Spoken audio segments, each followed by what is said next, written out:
We want to rule our country. A fly whisk, a walking stick, and a well-decorated African hat were some of his trademarks.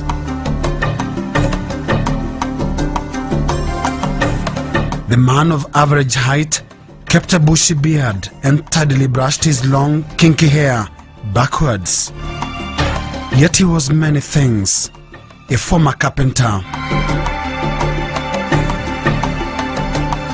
a one-time municipal water meter reader, and before that, a store clerk.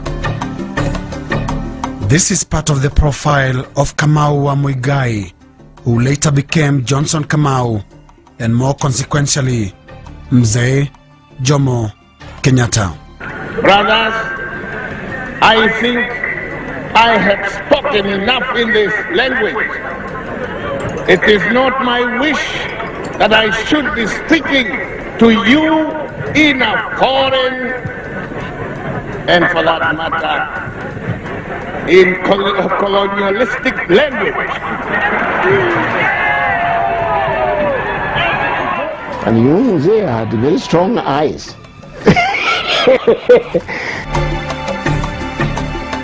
And for the most part of a 14-year period, that is the sharp glare with which Jomo Kenyatta kept our nation's affairs on check as Kenya's founding father, first president, and leader of its first black-dominated government. It was to a shaken, relatively young, independent nation that the news was announced on the morning of August 22, 1978, that Kenyatta's watchful gaze had dimmed forever.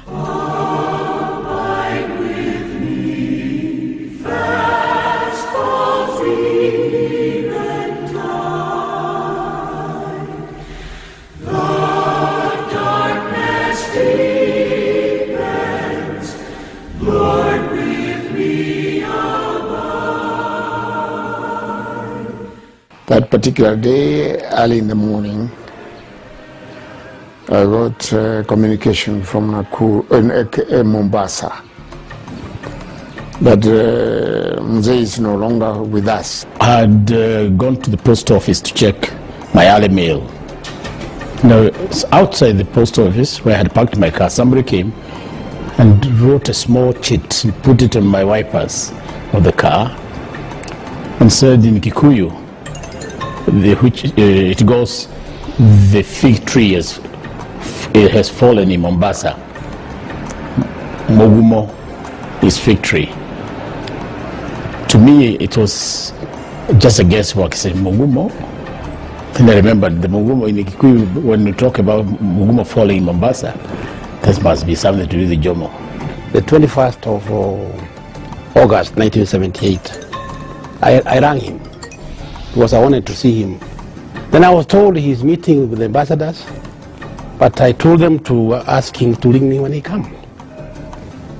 And sure enough, on the same day at about 2:30, he rang me. And I told him I wanted to see him the next day, which was now the 22nd August 78. And for the first time, we argued, or he argued with me, because he said, no, come now. He insisted, come. And then I kept on explaining. I said, look, let me come the next day, please. You know what he said to me? He said, shauri yako. And that was his last word to me. There was a total silence in many places. Nobody had told people to be silent or to keep quiet. But there was assumption all over. A, that it was not possible Kenyatta can die, or had died for that matter.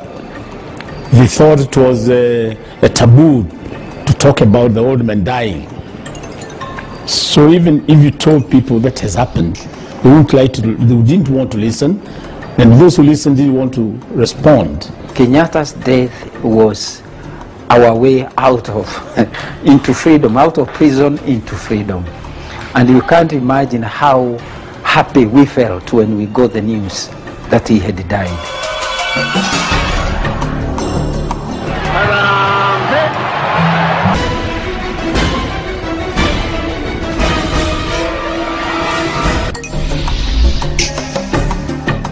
The coastal city of Mombasa, Kenya's second largest city, was a favorite holiday destination for Jomo Kenyatta.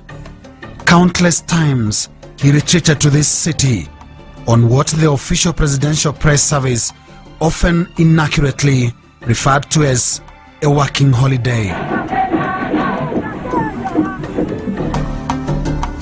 On the morning that he passed on peacefully in his sleep in Mombasa, Simon Mwangi Wambogo was the police officer on duty at the communication operation room at the police headquarters in Nairobi.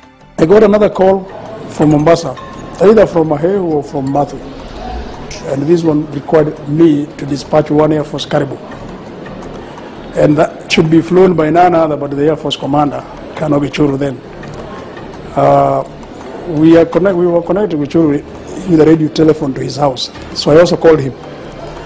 And the first thing he asked me, because Gichuru was once my boss, he asked me, what is your rank, by the way? I said, I'm an inspector. Since when did the inspectors give orders to colonels? He said, sir, I'm not ordering you. I'm saying, I'm relaying message from State House, Mombasa. The Caribou must fly to Mombasa, and you should be the pilot. At around 6:30, I got another call, this time from Maheu, from Hinga. And he says, can you order all the provinces to lower the national flag and the police flag half-mast? And I did that. For me, it's just call every province. And when I call the PPU in each province, what he does down there, it was his business. So that was done. And then I was beginning to receive calls now from the State House. Kareithi was already there. And he says, cabinet meeting should be due any time. It should be there like now, and I want the cabinet here. Simeon Nyachai was at the time the provincial commissioner in charge of Central Province, that includes Gatundu, the native home of the late president. The main purpose of giving me the message first was to ensure that all the government machinery in Central Province were given that information very quietly, because the moment the news came out through the media, a lot of people in Central Province will be asking questions, what has happened and that kind of thing. But the one person we hadn't found is the Vice President, Daniel Moi. And when I became completely frustrated, it became necessary for me to talk to the province. They didn't know how to reach him. I went down to the OCPD Baringo, and OCPD Baringo could not raise him. And we were not able to raise him even using the radio system in his escort vehicles. When the OCPD went physically to look for him, at about 8:30, he was told that Moi had left with his convoy of security detail, heading outwards instead of coming to Nairobi. Because Maheu had informed me that he had talked to Moi himself and had informed him that the president has died. So when OCPD told me that, I told him, follow the way he followed until you catch up with him and make him come to Nairobi, because it's the only reason why the cabinet meeting will not take place. I drove to the Vice President's house. That was the Honorable Daniel Arap Moi. He had also arrived from Nakuru. I had a short discussion with him, and he was also waiting for various formalities to be arranged. While I was there,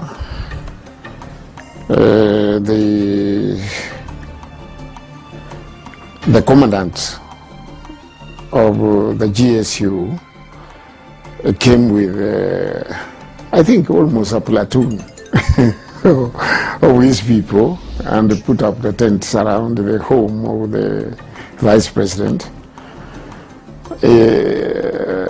This is just a security precaution that once the news comes out, you don't know the reaction of various people. And there was need now for the potential successor to be given adequate security. Despite failing health and his advanced age, estimated at beyond 90 years at the time, the death of Jomo Kenyatta caught many Kenyans by surprise, including some key members of his powerful inner circle. Previous day, I was to have 2 appointments in Nairobi. He said, now you can go.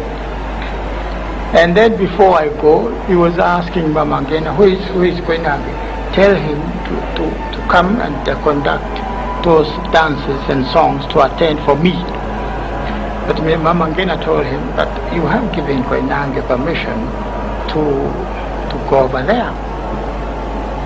So that's all right. I called doctor and asked him, are things all right? Oh, things are perfect, all right. Do you like to come and stay in State House? Oh yes, it's all right, everything is all right. Then when we heard this shock, it was really unbearable shock. It is absolutely true that I personally feel the deepest grief in my heart.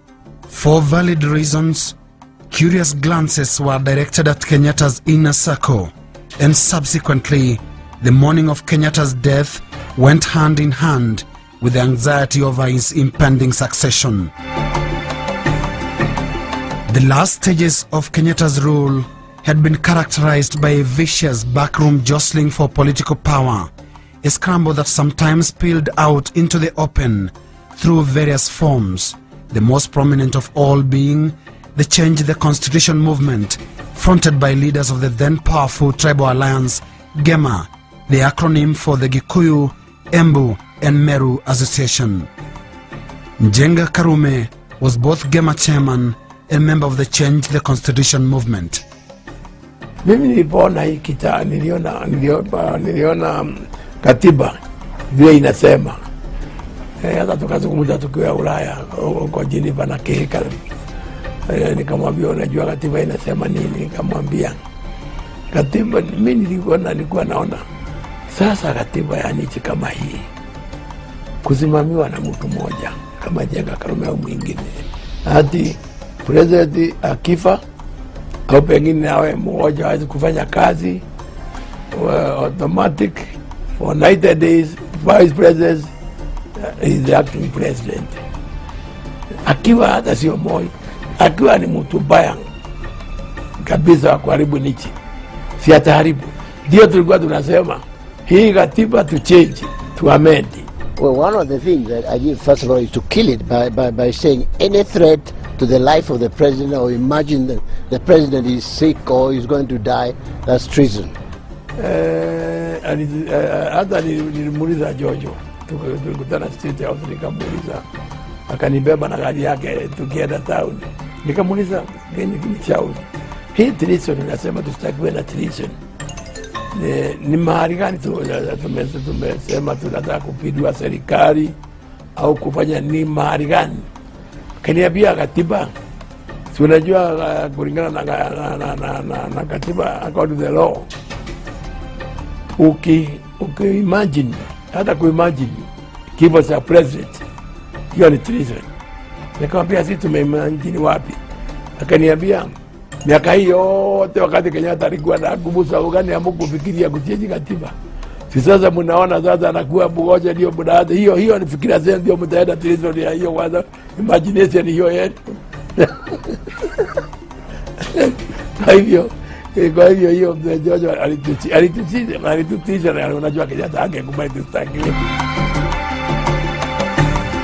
But the rapid pace of events on August 22nd appeared to conspire against whatever other schemes. On the same day, Vice President Daniel Arap Moi was sworn in as acting president, and he immediately embarked on his first task, the state funeral of his predecessor, Jomo Kenyatta.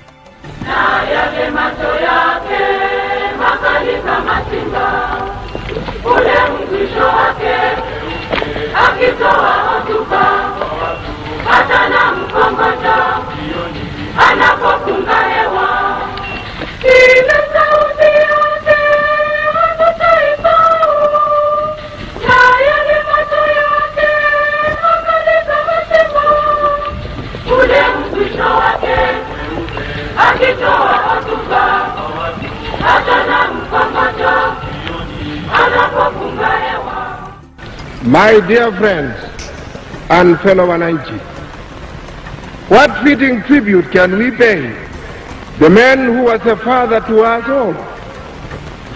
How can we adequately express the grief that is deep in our hearts? The cruel hand of death has silenced a friend, a loving father, a gallant fighter, a great statesman. This was Mzee Jomo Kenyatta. May the Almighty God rest his soul in eternal peace. I do not think that Mzee actually had that idea that he could have somebody in mind who would take over from him. I don't think that idea was being nursed in his mind. He knew what the Constitution said, that if anything happened to him, then the Vice President would take over. And Kenyatta was very much behind the Constitution. He never played with the Constitution. And for that, I think he was satisfied with the Moi position as a Vice President. Throughout the period, Honorable Moi was the Vice President. He demonstrated very strong loyalty to Mzee.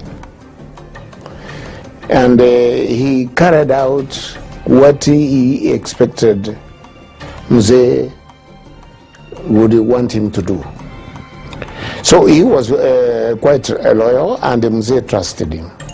One may say anything about Moi, but I have never had Moi, even when he became president for 24 years, I have never had Moi say anything bad against Kenyatta, even today.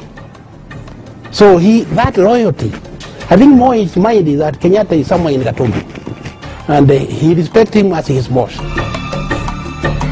As it would later turn out, Moi's reverence for Jomo Kenyatta ran through all those who came into direct contact with the old man. Right from the time he emerged to take a place in the freedom struggle, Kenyatta was widely regarded with both fear and respect. He was literally a mythical figure, a larger than life. He was this figure whom I always dreamt of meeting. When he called me to go to see him in State House on an issue like his personal banking, when I got to State House gate, I would have water in my stomach. He has called me in a friendly way, but I'm worried about this man, what he may turn out, what he may tell me. And that water would not disappear until I have left the gate. Kenyatta was not a simple person. He had that personality. He was a born, intelligent man. He did not require education. There are those people who are born with that kind of intelligence. Some people like to call it even wisdom. Probably we might combine the two. He had that. And that enabled him to work secretly in many things. His name was in the songs that were sung everywhere. Okay, so you grew up hearing these songs, the military songs of the Mama, the question of education. So you knew that he was this person who had gone to England to go and get education and bring it back to the country. He was this figure who had gone to England to fight for our land.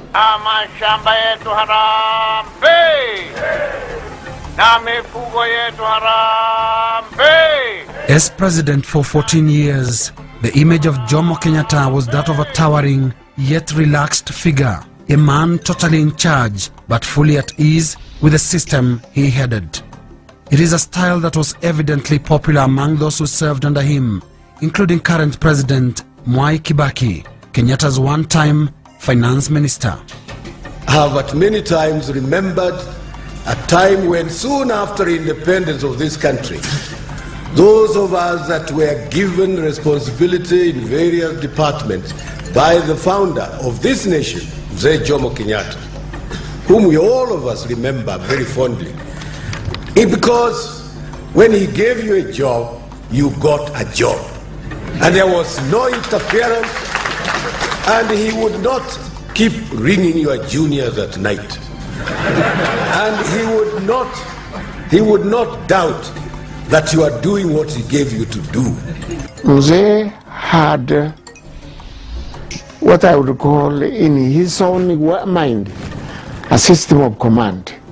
A week would not go without Mzee ringing me up at least twice in the evenings to find out how things are in the province. And I came to know that he was doing the same with my colleagues in other provinces. He never liked to gossip. If you gossip against me to Kenyatta, Kenyatta would call me and face you, say, what did you tell me about this man? And that way he would kill it. One day I was arrested near this is what you call Koja Mosque. I was just walking the street as usual. So the 99 car stops, saying, Mr. Chikuku, sir, you are wanted at State House by the president. But he didn't ring me. He said, but he asked us to look for you and take you there. So I got into the 99 car and so driven to State House. Kenyatta, ukienda useme maneno yangu huko, hata yangu ilisema akaita huyo mtu huko Gatoni na mimi nikaitwa. Kabla hilo liniambia Jeka Karume rudia leo. Kaanza kusema mzee ni watu wacha nyamaza. Watu gani unasema tu watu walikuwa nasema ni ile uliniambia mimi mwenyewe. They were having lunch. So I found Kenyatta at the head of the table. Next was Moi. Next Moi, Charles Njonjo. Next Charles Njonjo, G.K. Karifi. And then the bodyguard. But this seat on the left of the president was vacant. So when I came, he said, bwana the kuku, karibu, karibu. Karia kiti. Data dhubu. Soup was brought. He took. Now, protocol never took place that day. It should have been after he has taken soup, it should go to Moi, then that way, then me.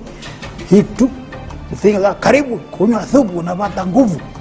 So I chotted mine, then the ball went the other side. Bwana the kuku. Akasungwa. He knew a bit of Luya. Akasungwa means, what is the news? Sema, Amalai. Oh, just that is good news. Watu wa Butere wanasema nini? Now, I didn't know why I was called. He was just engaging me in discussion. So that time the fish had been brought, we were eating. Watu wa Butere wanasema nini? And I came out innocently. I said, wanasema, hii serikali ya Kenyatta ni serikali ya hongo. Ati wanasema serikali ya Kenyatta ni serikali ya hongo. Ndiyo mtukufu rais. Kwa nini? Kwa sababu chief alikamatwa akichukua soya 10 shillings. Alikamatwa na superintendent wa Kakamega police. Red-handed, those policemen which was treated. So he handcuffed him, took him to Kakamega. After 2 weeks, he was returned. He was again a chief in the office. So watu wanasema hii serikali ya Kenyatta, huyu alikamatwa na hongo, tena narudi kuendelea na kazi. Hii serikali ya Kenyatta ni serikali ya hongo. Bwana Njonjo, ulipata hii maneno? Njonjo said yes. Ulifanya nini? Njonjo said we got the case, but there was a technicality. We couldn't quite get the conviction. So Kenyatta kept quiet and was becoming angry. I could see his face changing. Karithi, fries, kwenda huko ofisi yangu pigia simu bwana Boyd. Boyd was the PC president. Ambia Boyd kwamba ile chifu ya Marama, bwana Vikuku anaitwa nani? Anaitwa Jared Osora. Ile chifu ya Marama, Jared Osora, amefutwa kazi. Karithi took off his map, kept there and went to the office. From that time, Kenyatta never finished his speech. Nyama ikaletwa, anaendelea. He kept quiet. He never talked again. He was angry? Very angry. After some time, Karithi comes back. He was the chief secretary. Bwana Karithi, ulipata Boyd? Ndio mtukufu rais. Ulimwambia nini? Nilimwambia umesema ile chief ya Jared Osora amefutwa kazi. Bwana Njonjo iko technicality ingine? Njonjo never replied. He asked, I'm asking you, iko technicality ingine? Akasema hapana. Basi wewe bwana Vikuku, huyu Njonjo alikuwa ananiambia wewe unatembea kila mahali, unasema serikali ya Kenyatta ni serikali ya hongo, na mimi sikukuambia nimekuitia nini. Wewe uliniambia yale yaliyofanyika, na huyu anasema habari ya technicality. Kama mambo kama hii lazima kuchukua hatua. I remember once when I was building Lillian Towers, I submitted the drawings to the Nairobi City Council for approval, and they would not approve them. Then the reason was there was a 1954 bylaw which said because of Central Police Station you could not build anything beyond 6 floors. Now 6 floors for Lillian Towers, it was not going to be economical. I wanted to go to 16th floor, but they would not hear of it. They said no. So I went to Kenyatta. And I explained to Kenyatta the problem. Then Kenyatta rang Goba, and he said, Goba, if somebody wants to build a building to reach heaven, what is your problem? And then Goba, of course, has no answer. What is your problem? So he was told. Then Mzee asked me, what is it that you want from them? I said, I want an approval. They have a stamp, which they normally stamp on the drawings. So Goba was told, let's meet in State House. I had met him in Gatodu. Let's meet in State House, and you come with that approval stamp. He came, approved the drawings. I got the drawings. Then Kenyatta turned around and said to Goba, you know what to do. And if you have a problem with anybody, I'm here. He made a remark which sent my mind spinning. I laughed, but I didn't comment. He said, wewe ni Mwafrika na wewe ni kijana. Kijana wakati wanatengenezea wazee supu, wao hapana onja. Sasa kama umekushafanya hii kazi yote ya kusaidia watu kuchukua mashamba, wewe huwezi kuonja na kashamba. Because I told him that there is no way you can appoint Ngei or excuse him from standing in parliament, because there is the law. I mean, he says he's disqualified. So he said, I want this review. If I can exempt somebody, no, if I can get somebody who is sentenced to death and a commute sentence to life, why can't I excuse Ngei? So we had to amend the constitution so that Ngei can stand as a member of parliament. But Kenyatta's way of doing things did not always attract approval. His critics saw him in the same light as most of Africa's post-independence leaders who replaced colonialism with a new breed of dictatorship rested on a pile of broken pre-independence promises. For me, I had no doubt in my mind that what we had was a dictatorship, and it is not what Uhuru was meant to be. The treatment of Mau Mau, for instance, after independence, was not really good. It's as if we ignored the people who were in the forest and the mountains. Okay, we began to behave and act as if it's not they who fought in the mountains and sacrificed. We began to talk as if it is the educated nationalists who somehow magically brought about, independence. Kenyatta used the same colonial laws that jailed him to jail John Keane without trial. I was jailed. Detention of critics aside, the real turning point for the image of the Kenyatta years came when the culture of political assassinations crept onto the nation's way of life so early, then several times after, during his rule. Pio Gama Pinto, a member of parliament of Asian extraction, was assassinated in 1965, hardly 2 years after independence. Then came the elimination of Kenyatta's presumed trusted lieutenant, Thomas Joseph Odhiambo Mboya, or simply Tom Mboya.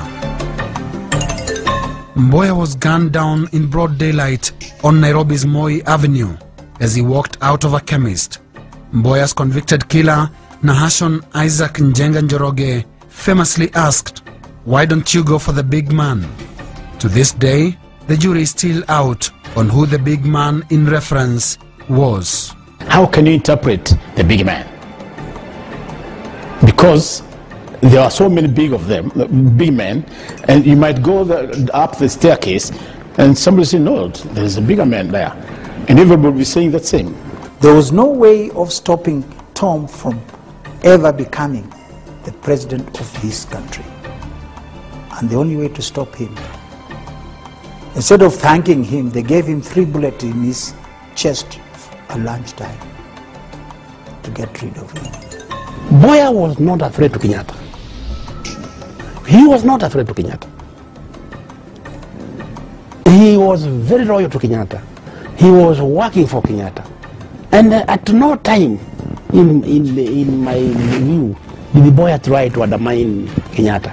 He may have had his ambition, like all of us. But Tom was very, very loyal to Kenyatta. When Tom was assassinated, Mzee definitely, I can tell you, he was very upset. He was very upset.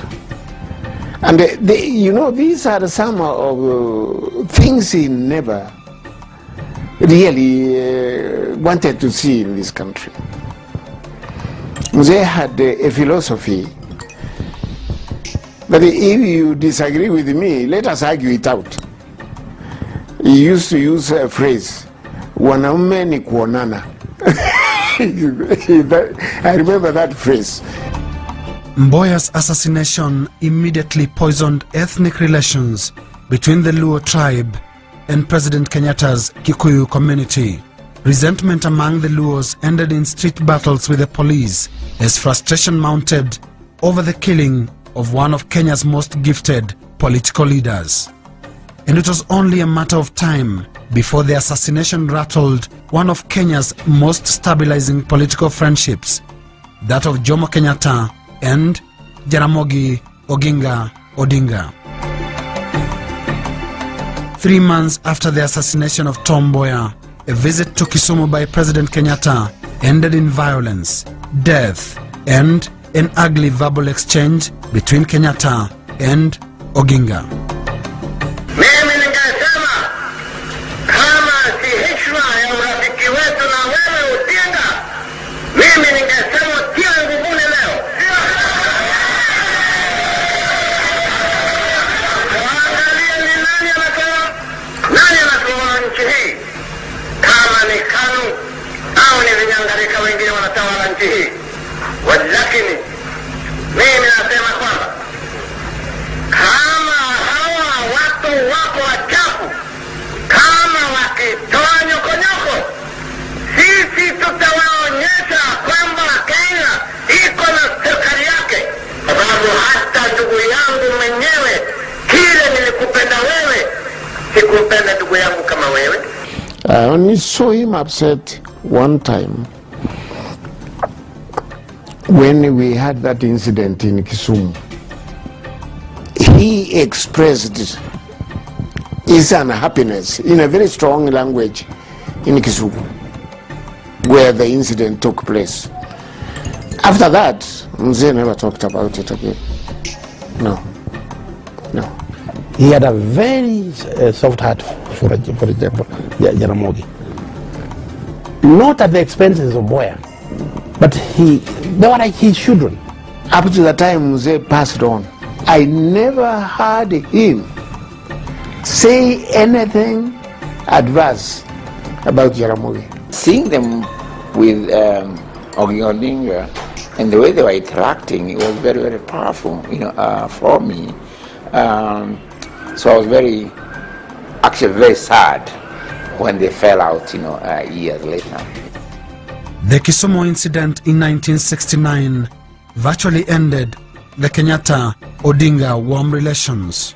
Kenyatta never stepped in the lakeside city again until his death, while Jaramogi was systematically consigned to the political wilderness. But political assassinations were not to take a long break. Josiah Mwangi Kariuki, or J.M. Kariuki as he was famously known, was murdered in 1975 under circumstances that heavily rendered suspect operatives within the Kenyatta administration. The problem between Kenyatta and J.M. was a problem of people who wanted leadership, and they thought J.M. was growing too fast. He became too popular. And then, before then, he was too close to Kenyatta. And somebody had to make sure that he separates J.M. from Kenyatta. And indeed he was. There was even a song, Maheni Maro. That was actually an interpretation that here is water which we were drinking, that is supporting our government, and it has become bitter. I would tell him, say, this is what has been formulated as a song in the Central Province and so on. And it was a serious problem, very serious. To say JM wanted to overthrow Kenyatta, JM wanted to take over from Kenyatta, there was no such a scheme. And if anybody knows it, then he's keeping it too secret for no apparent reason. Mzee was very, very upset about this thing.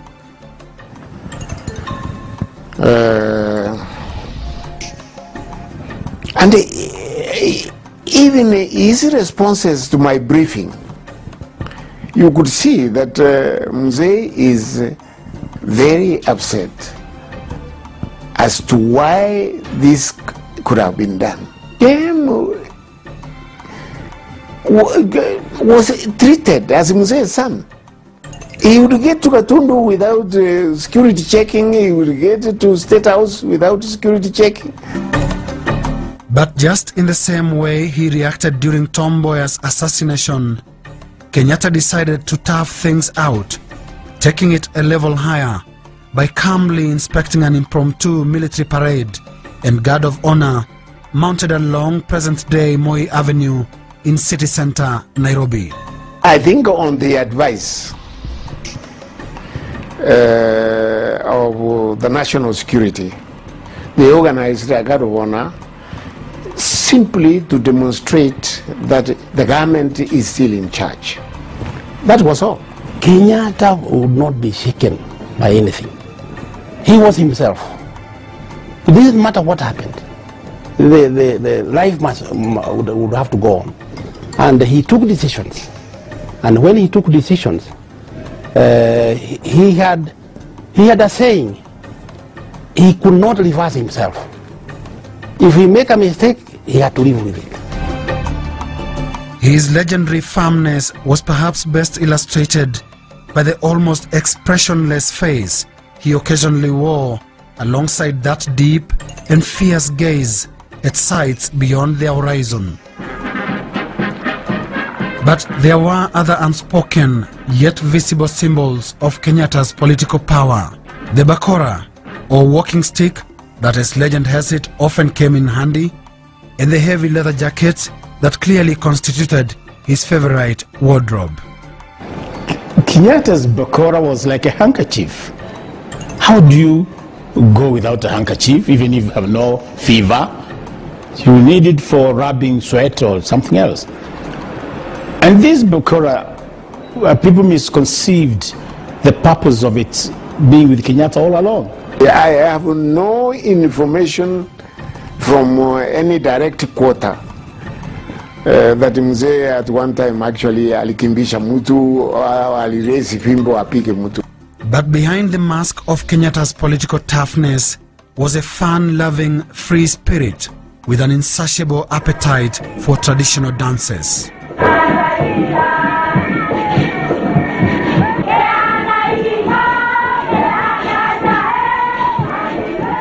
It was another way of relaxing him. You know, as a head of state, you have so many things coming to you, and you have so many people coming to see you. Then there is what is perhaps the little-known side of Jomo Kenyatta. That is, a Jomo Kenyatta full of fear. Fear for aeroplanes and fear for lifts. Kenyatta did not like flying, you know, out of the country.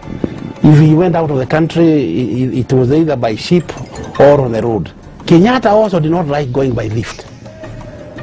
This is why you find even today in Harambee House, his office was in the second floor, so he could walk. We flew the same plane with Jomo Kenyatta, the president.